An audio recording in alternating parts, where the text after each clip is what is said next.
Okay. Thank you, Paul. Hello, everyone. I'm Mike Tofton from BRE Academy.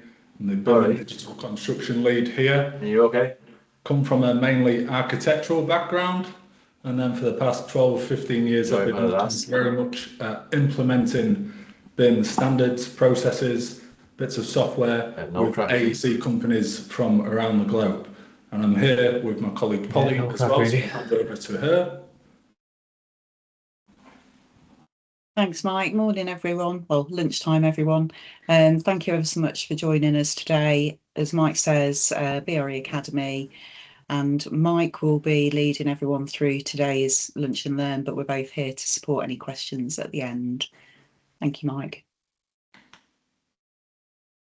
Okay, so today is intended just to be a light-hearted introduction, practical aspects, and high-level overview of ISO 19650.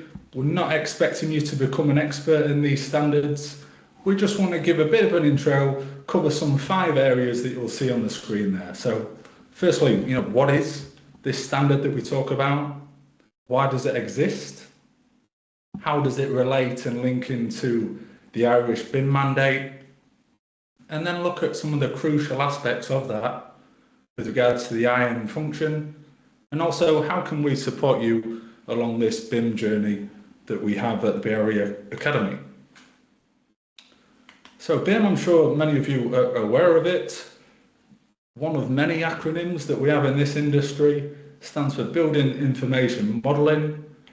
But over more recent times, we have seen a transition into thinking of this as perhaps information management. And what are the crucial aspects of that? Think of it as parts of the puzzle. We know that we have people, process, policy, and technology. So really moving away from what was perhaps a misconception in the early years, that it's just this fancy bit of software that we, as architects, we use and we can rotate and see a nice 3D model. Within the standards themselves that we're looking at, if you see the title of 19650 here, it's actually talking about information management using BIM. So the IM is the really important aspect and something that we have to be better at doing within an industry. It is this information management. If you're going to remember one thing, please just take away that we're not talking about just software here. We're talking about getting the right information to the right people at the right time, okay? And that's what 19650 exists. That is the problem that it is there to solve, making sure that we can do this process in a more efficient and a better way. And yes, perhaps historically, we've been very good, well, I won't say very good, we've been better during design and the build phase of knowing how we capture stuff and how we exchange information. But one thing that we are not necessarily always been fantastic with is this handover and thinking of the full assets life cycle. Studies show that this is where a lot of the cost and the time and the money can be saved, more in this operational phase. And that's the mindset that we have to have. We tend to use the phrase thinking with the end in mind of what can we capture now that's going to benefit going forward for how we manage all of our buildings and our assets. And as I've mentioned, there is many different acronyms that exist in my world, in the BIM world. If you are wondering what some of these actually mean, we've got a link to our website there where we've got a terminology tool. But the other thing that I want to stress is that there's talk about an ISO 19650 update, and there is a draft out there, but I will stress that this is in total draft. Many of you perhaps come onto the session today to perhaps hope to hear about some of these changes. But ask yourself the question, are you confident? Do you know what every single one of just these small number of acronyms mean on the screen? If you don't, then don't necessarily get too carried away and think about what may or what may potentially change in the future. Let's get more to grips with understanding the standards as they are now and walk before we can run. The basis of the standards are there. What I'm going to talk about, we're going to discuss today, is live and is present. I don't want people to get too carried away and worrying about what may change in the future, because it is not signed off, it's not agreed, and if anything, it may actually be delayed further. So the one thing that I wanted to stress is that we understand ISO 19650 as it is now, live and present, okay? And it's not just one standard that we talk about. What we teach at the Academy is all of the 19650 suites. So the main thing that you're going to be looking at and you're going to be involved with is parts 1 and parts 2, which talks all about the concepts and the principles, and then gets into very much this information management process for during design and construction, so that delivery phase of the assets. This is when most of us are going to have our involvement, okay? So we want to be understanding all of the processes, all of the documents, and all of the things that we have to do as part of this suite of standards. There's other parts that are involved, so we've got an operational phase. Yes, there's talks of perhaps 2 and 3 merging at some point in the future, but like I say, it is just draft at the moment. It's been out for comments and it's under review. So just concentrate and work on what's live at the moment. We have part 4, which talks about information exchange. Some of you that's familiar and maybe have worked at the PAS will know that this used to be very specific for COBE, whereas now we're covering and we're thinking more about information exchange generally. Okay, so the rules are going to apply whether it's COBE, whether it's a drawing, whether it's a model. And then we have part 5, so security-minded approach. For anyone that's perhaps worked on prison projects, anything that's secure or sensitive information, you'll know that there's a certain process that you have to go through to comply and to deliver these projects.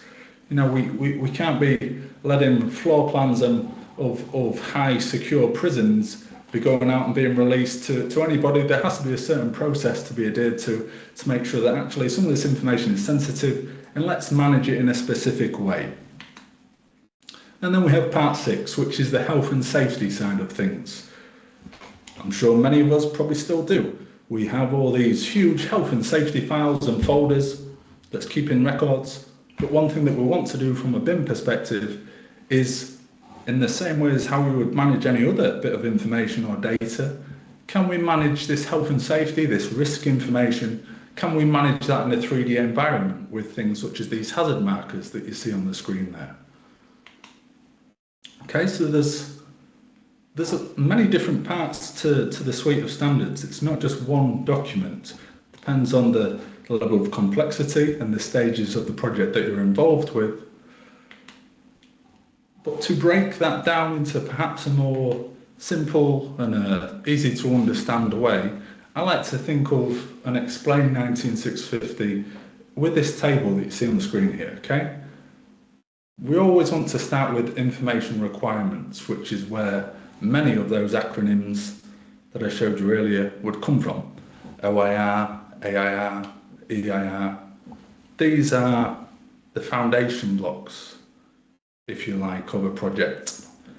We want to get them right. We want to understand what sort of information does the client want to receive, when do they want to receive that and in what format.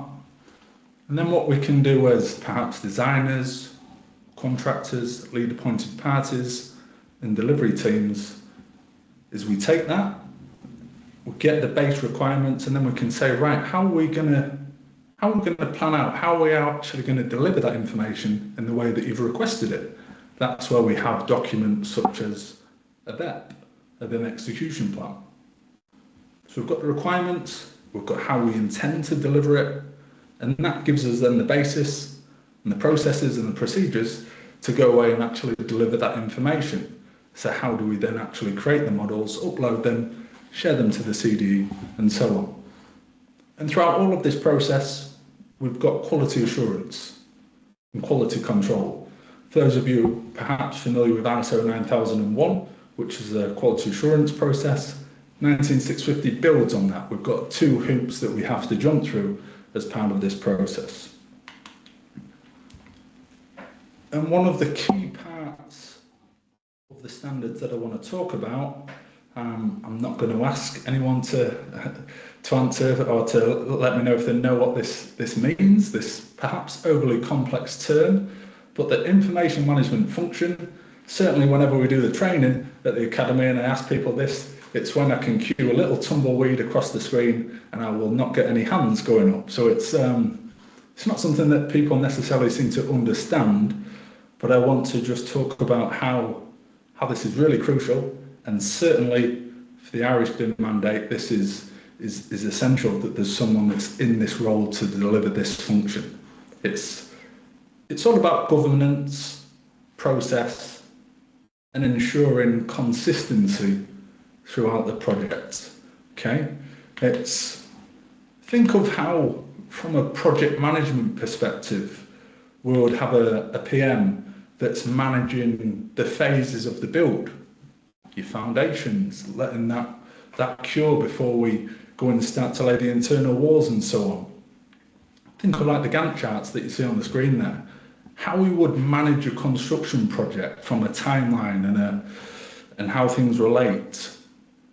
We want to do exactly the same thing with data and information, okay? And that is what this role, this person, this function is all about.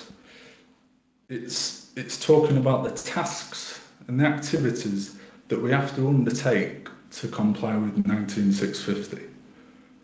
And the thing to stress here as well is that all of us, doesn't matter what type of party, what role you have on a project, you'll all have some sort of information management function. Like I say, it's just an overly complex term for things you have to do, processes or documents that you have to create. And what we have with 19650 Part 2 is that we have all of these different parts of the standards. I refer to them as the different sub-clauses. Now, generally, every clause has at least one or multiple functions and activities that have to be undertaken as part of that process. So what we're seeing here is split up with different colours. So the appointing party, the client, usually is within the pink areas, so very, very front-loaded.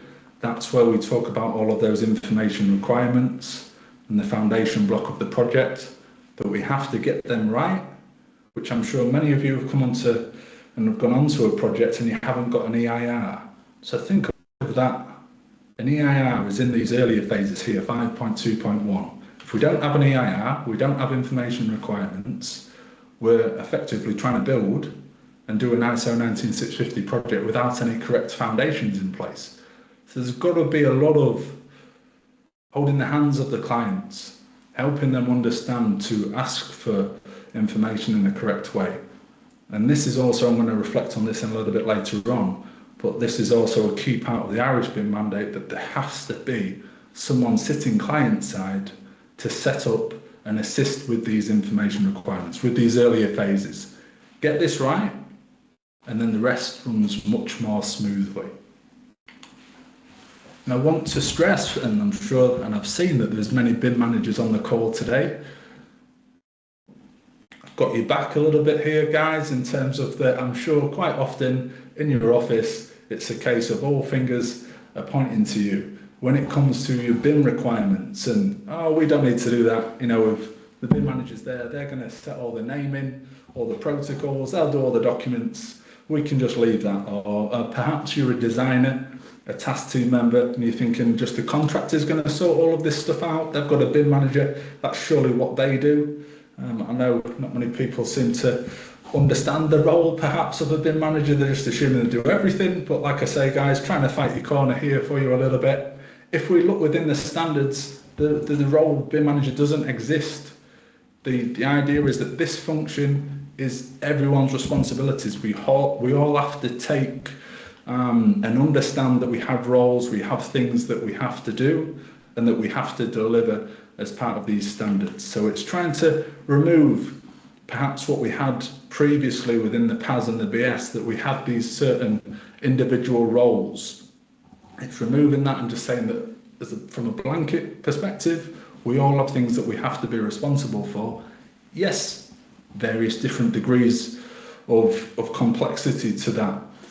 Maybe just naming your models correctly, spatially coordinating them and checking them, compared to perhaps someone else that's maybe creating the EIR, putting together the project's information standards. There's different levels, but we all do have some sort of deliverable. And now the other term that you'll not find within the standards is an information manager. But this, as I say, this is a requirement of the Irish BIM Mandate. So a little bit different to what we have internationally, but I do think you will start to see this come in future standards, and we'll start to see this more, because it's a very, very vital role. It's something that I was doing a lot before joining BRE, that I was working client side, setting up these IRs, managing, checking information. And I put the icon on there because we used to get called the BIM police, and I'm sure many, many worse terms that we probably don't want to say on a recording. But it is there as governments. As I say, it's not a design role. It's just for checking and making sure that the information that we're receiving is clear, consistent, and complies with what the client's requested. Okay, with this role missing, or if you don't have this person in place, you can get a lot of inconsistent data, and without getting too geeky on AI, machine learning, and all these sort of things, for us to learn from and make efficient use of data, it has to be clear, it has to be consistent. Okay, so this role is purely there, as the icon suggests, policing your information, probably going around and hitting all of the different designers with a stick, saying you've not put a dash here, it's got an underscore, you've not got the correct letters as the precursor, whatever it may be. Maybe you've missed a uniclass code. Yes, it may seem like, you know, why is this person coming back and saying all this information is incorrect? But it's important that we get the correct and the right information from everyone at the right time, because if we're going to manage these buildings into the future, it has to be exactly that. It has to be correct, okay? So it's a really vital role. It's somebody that's going to come on board right at the start of a project, as it says in the BIM mandate, and they're going to help the client with all of their key deliverables that you saw in those earlier processes, okay? But to undertake this role, you have to have the competency to do so. A big thing in industry at the moment is talking about exactly that. So ask yourself and think, have you got the authority? You know, have you got the right within your organisation to undertake these tasks? Perhaps can you take ownership of it? Competency, as I say, is massive, really. Can you prove that you understand the standards? Perhaps have you got certification from companies such as ourselves? And also think of the capacity. If it's a really complex project, can you say yes to all of these items that you see on the screen there, and be confident that you can go away and you can deliver these deliverables, okay? And now, obviously, with us being specific for MMC today, yes, we could argue that what is specific for you guys on the call? Why should you care? What's some of the key things that you'd want to take away from this? And I think you could apply the same, you know, benefits to anyone really with regards to BIM and information management. You guys are certainly going to be looking at in more detail things like product data, asset information. A lot of what we're interested now is sustainability information, isn't it, and performance. All of this comes down to getting the correct structured data and digital information in a model, and then being able to manage that throughout its full assets life cycle. So I don't think you're necessarily too different to why anyone else should care and should implement BIM. But when we come to obviously the added aspect here that we're looking at in particular the BIM mandate within Ireland, we know that this is a double whammy for you really, isn't it? That you've got through the capital works management framework, you have got this phased rollout of implementing BIM, and similar to what we had in the UK in 2012. Perhaps, even though a lot of the drivers that you'll see on the screen there for why we should actually use BIM and why we should implement information management, until we actually get that kick up the backside, maybe, and it's regulatory and it's a minimum thing that we have to do. Maybe in construction we don't actually do it until we have to. Okay. Yes, I'm sure we're all aware of the benefits of better productivity, improved outcomes, and so on. But so it's a minimum requirement. You have to do it to actually be considered on part of these projects now. So I'm sure that's why we have many people on our training, and why we have a lot of people in the call today. And that is only going to get more strenuous as that timeline rolls out, isn't it? We know that you've got this progressive reduction in terms of the value, the public works contracts value, starting at the 100 million and then going down and down, so that by the end of 2027, the idea is that this is going to be applied across all public sector projects, regardless of the value. So even if the mandate is not directly affecting you and your projects maybe right now, you've not got that long before it probably does do. So let's understand what are those requirements. What am I going to have an awareness of if I'm delivering a public building in Ireland? Okay, and the big one, as we're well aware of, is to use the ISO 19650 suite of standards. There's other things that link into this as well. Okay, so Uniclass 2015.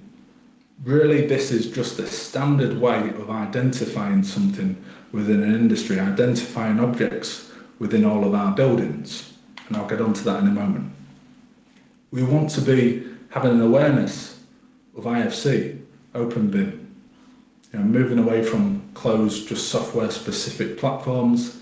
Can we think and exchange information in ways that can be freely and easily readable by our clients, for example? And specific to Ireland as well, as you're actually implementing cost management as well. Okay, so ICMS, again, this is just another data set. Think of BIM really as just a database.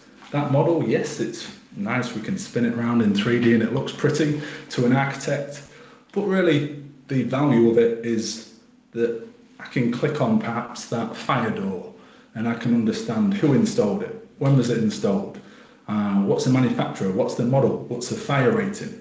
So it's just a database. That's the most important aspect of this way of working, okay?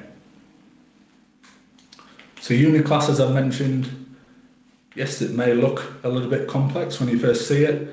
Don't expect you to be super geeky and know what all of these different codes mean. There's databases that you can download and you can automatically link them into the model.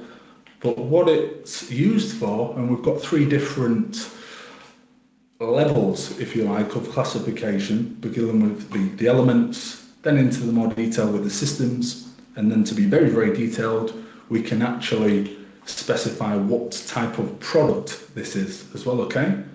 The idea of that is, and think about even ourselves, BRE, our campus, our estate. We've got over 20 buildings. Now, and I can pick on architects here, being one myself, if we left all of these different architects that design these buildings to name and identify the boilers in which way they see fit, we'll not have a consistent way of finding them.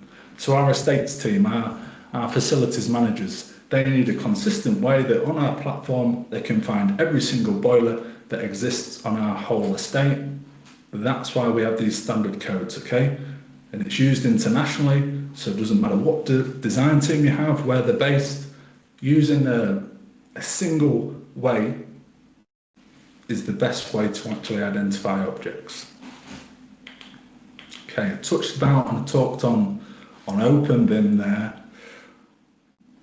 I'm sure you're seeing this come up more and more, certainly if you're winning and you're working on government funded projects, is that we want to be more neutral. We want to be thinking about IFC, understanding how to use that alongside COBE for sharing information.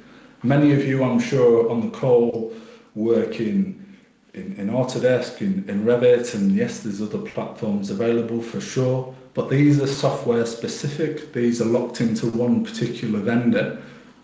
What we want to do is be able to share information in a more open, collaborative format.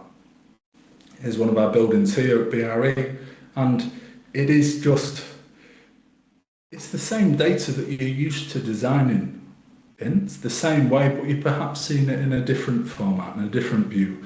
And the advantage of this is that some of our clients, maybe you're designing a new school, for example, we don't want and we don't expect all of their building managers to be experts or know how to use Revit, but what they can use is a free IFC viewer, maybe an iPad, and it means that they can still get in and they can see the details of some of the objects without having to navigate through a Revit model in the same way as perhaps we would, okay?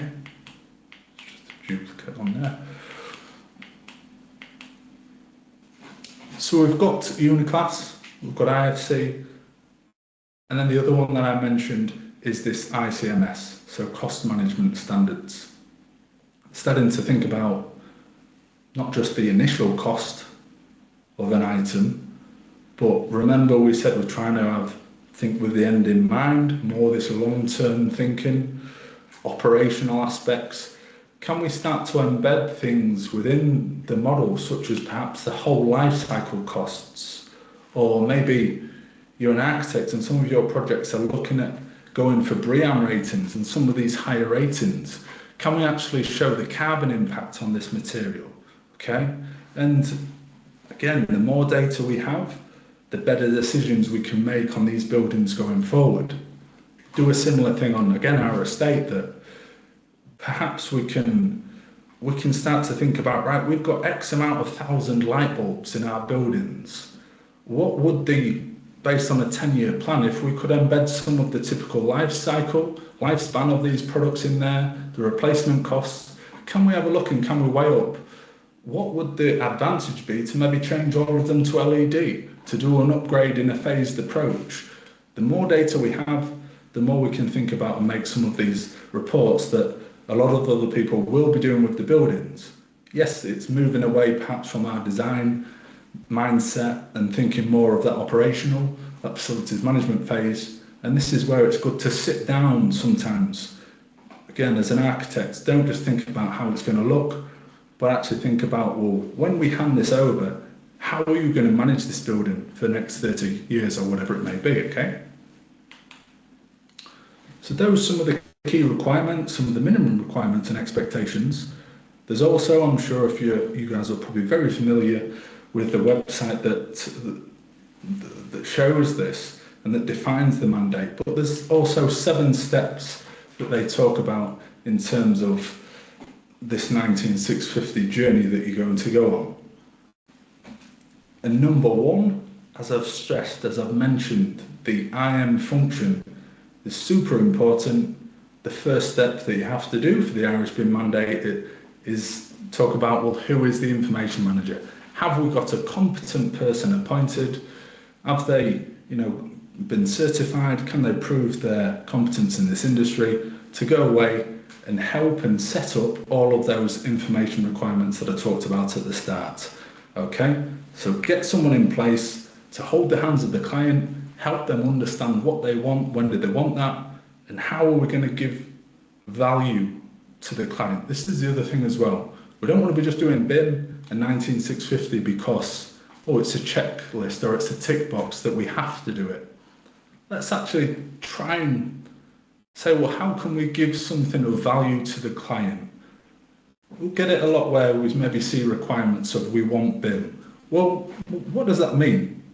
How long's a piece of string really, isn't it? It's what do you want from BIM?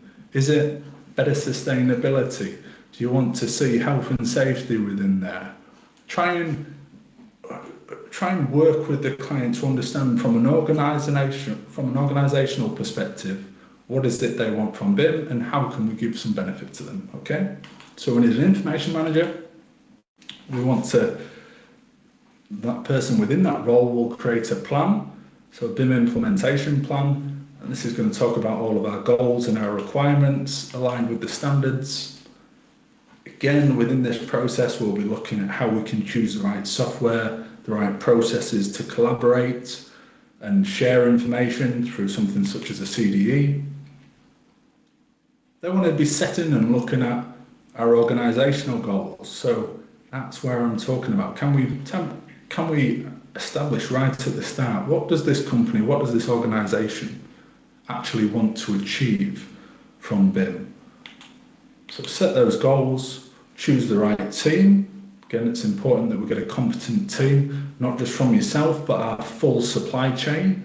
And that's something that 19650 goes into. Doing a lot of capability and competency assessments is something we now look at. If there is any gaps found, both say within ourselves or our wider supply chain, can we get some training in place? Can we spot that at an earlier phase through something such as, the mobilisation phase? If training is required, that's certainly something that you can get done. We offer bespoke training, customised to project needs or company requirements, but you want to spot the gap early and plug it to make sure that we're able to deliver, and just constantly monitor and evaluate and adjust where we need to actually deliver this project in the way that it's been asked to.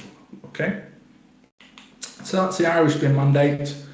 Just to touch upon what we have in the UK, I'm sure many of you are familiar with and have heard of things such as the UK BIM Level 2 mandate that was out before in 2012. That's actually been superseded, it's been overridden by what we have now named the Information Management Mandate. Okay, and there's some key aspects of that. Again, you're seeing these IRs stressed all of the time in all of the documents. These, as I've said, these are the foundation blocks. We need to get these correct for the rest of the project to run smoothly.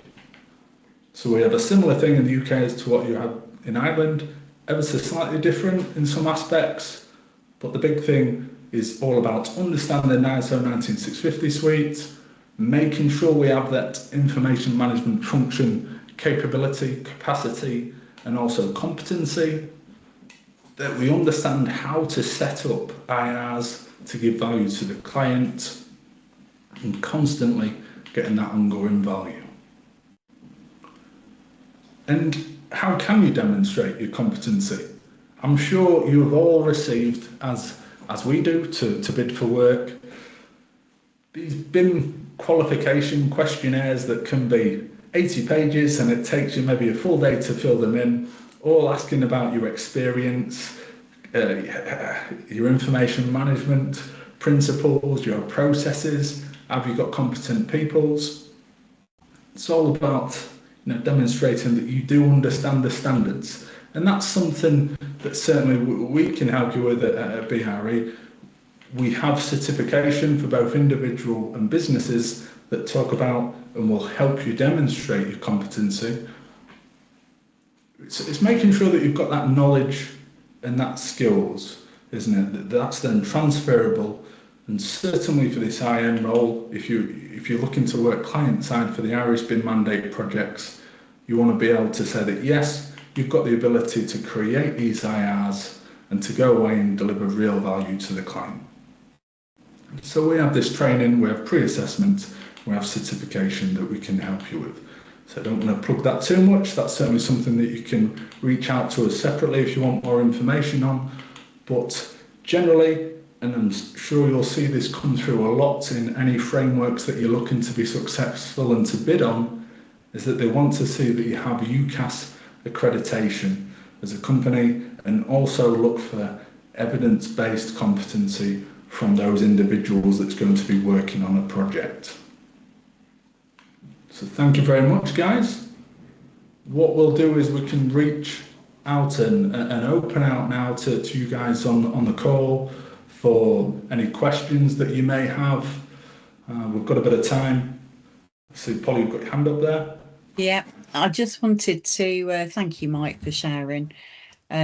Sorry, Paul, jumping in before handing back to you for the Q&A, but just to clarify as well, if you're tendering for bids now, it's right to say that this is the framework, Mike, isn't it? This is the standard that will be applied throughout that duration, even if should the update occur to the standard, the ISO 19650 standard, it will still be based on the existing framework as it stands, even once those changes come along. Is that correct? Yeah, correct, Paul. And I think the thing as well, like I say, guys, to take away is, yes, there may be an update to the standards at some point. It's in total draft at the moment, so I wouldn't even worry about reading that and trying to see what may or may not happen until anything is official, which may be pushed back to some date in the future, I may add as well. But it's just to make sure that you've got the basis right. It's not going to be a world's difference away. So start to understand certainly the information management process, the function, how can I create and deliver these information requirements? Yes, there may be some changes and tweaks in terminologies, but start your journey now. You know, don't be thinking, oh, should I wait for a potential update? Start now and then get the basis right. And from that point, that makes it much more easy to build on and to add to that knowledge with any changes in the future. Because as Polly suggested as well, you may get to a stage and there may be a project that starts now that we may deem as a legacy project in the future. It may continue and use the standards as they are at the moment. So having the knowledge of before and the after, we found with the last change from PAS to the ISO, that was actually really beneficial, that you didn't just only know the update, for example. Okay. Thanks, Mike. Thanks, Polly. Mike, just a question from me. I mean, I've got questions in the chat, but a question from me, like, having gone through the journey of becoming, back in the day when it was BIM level 2 compliant, which is many years ago now, and having seen and met a number of, obviously specifically Irish MMC manufacturers and contractors, like there's varying degrees of compliance, right? So I've seen some high level adoption, some like experts, like some like genuinely top level digital adoption on the, as I say, well capitalized and well resourced companies. But when I come down to some of the less well resourced companies who are and want to deal with government and local authorities, like it can become very overwhelming. This whole ISO 19650 BIM compliance, and it's just like, have you got a tip or a suggestion of where do they start? Because a lot of people leave this to the very last minute, and that can be too late. That doesn't mean that there may be an extension or whatever. I mean, who knows? But have you a tip or a suggestion to some of the attendees on this call and just a wider audience who'll watch us on video later? Like, where do you start if you feel overwhelmed by this? Because a lot of people will feel overwhelmed by this.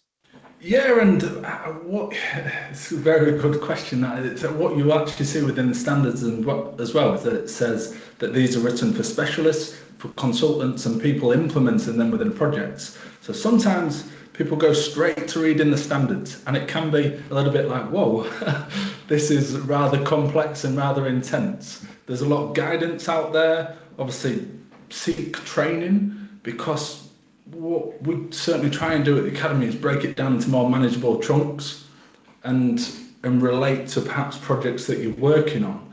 And then what you can do, so certainly what I do as part of our sessions is give away and do workshops on things such as an EIR and a BEP.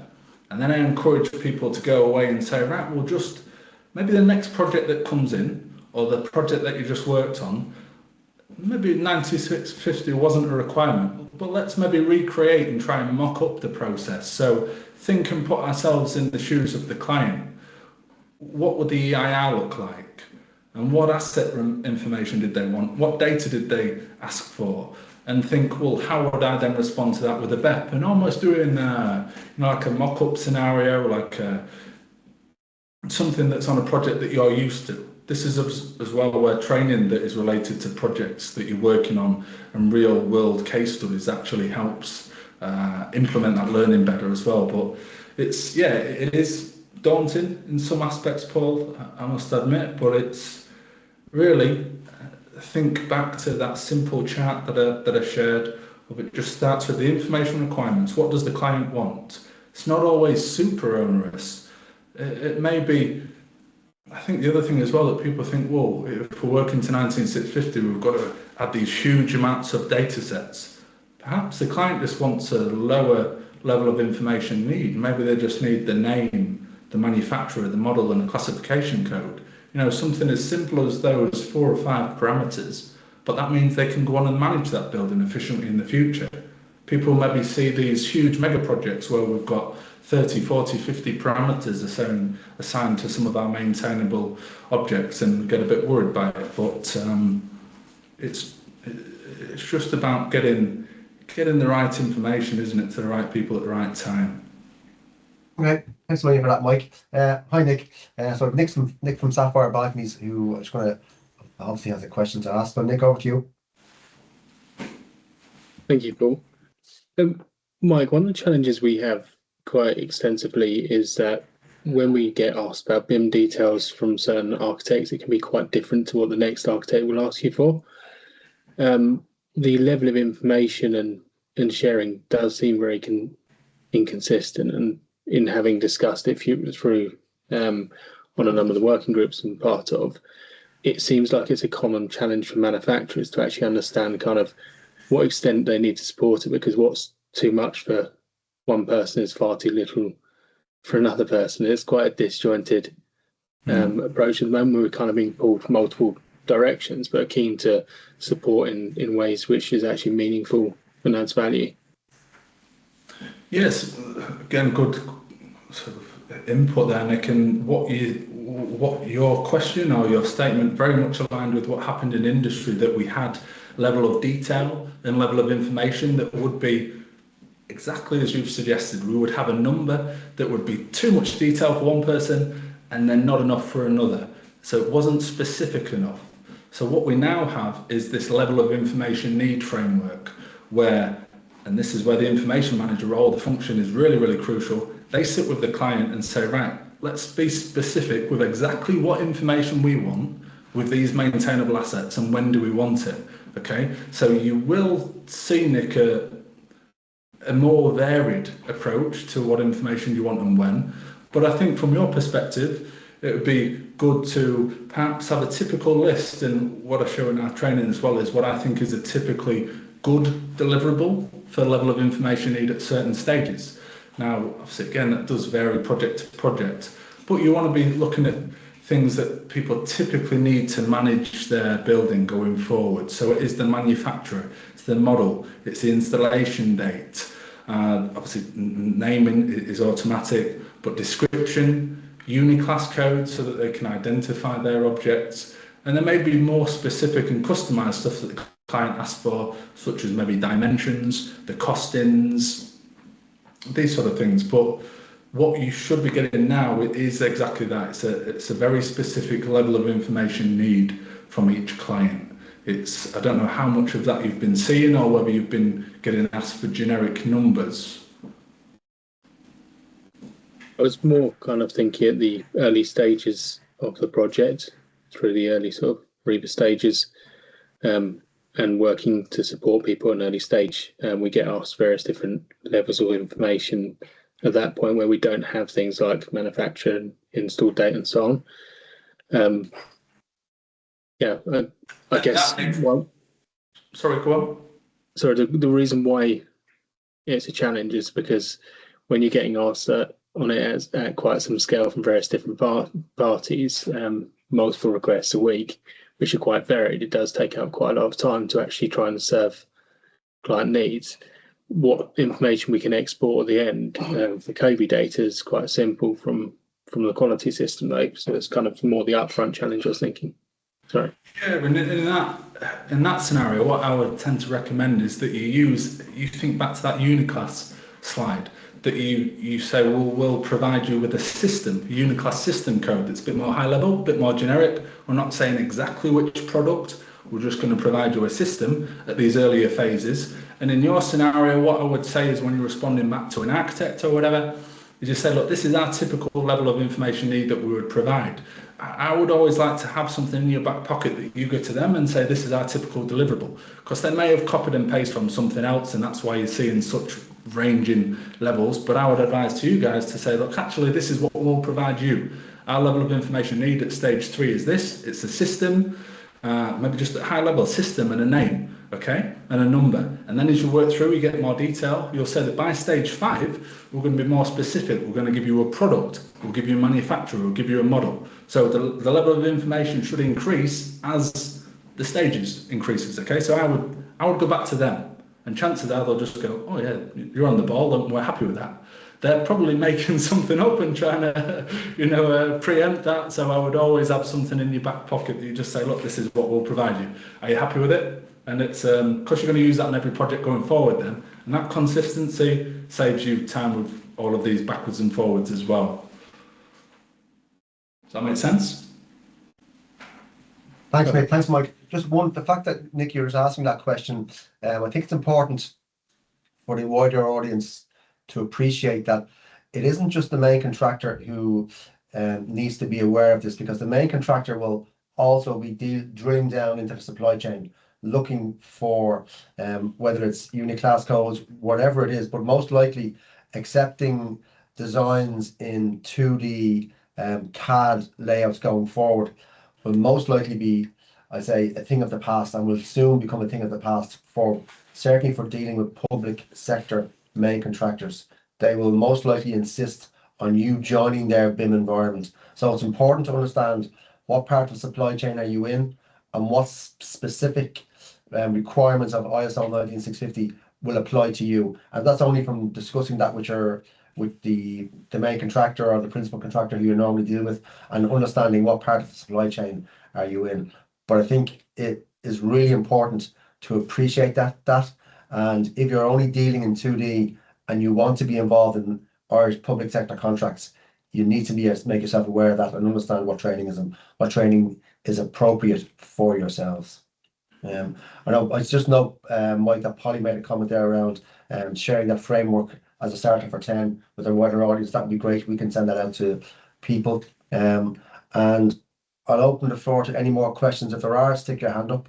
And if you're not, I will bring this session to a close, which is right on the sweet spot at 12:52, which is great. I want to thank Mike.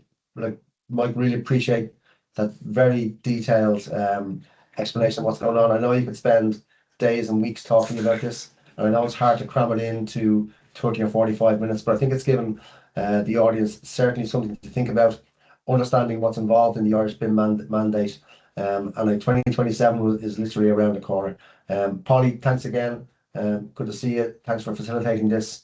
Really appreciate it. And again, thanks to the wider audience. Really appreciate your time. Understand it's very difficult to give up time during the day and during the working week. And to get an hour of your time to listen in live is great. Fully appreciate it. You'll see Anna has shared a link in the chat there. The link is to the previous 10 Lunch and Learns.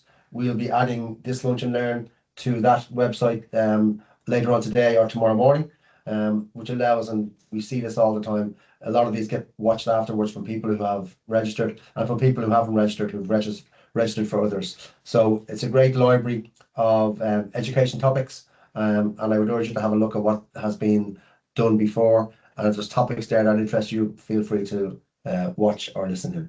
So we're going to bring the session to a close. Thank you all. Thanks, Anna. Thanks, Mike. And thanks, Paul. See you guys. Thank you all.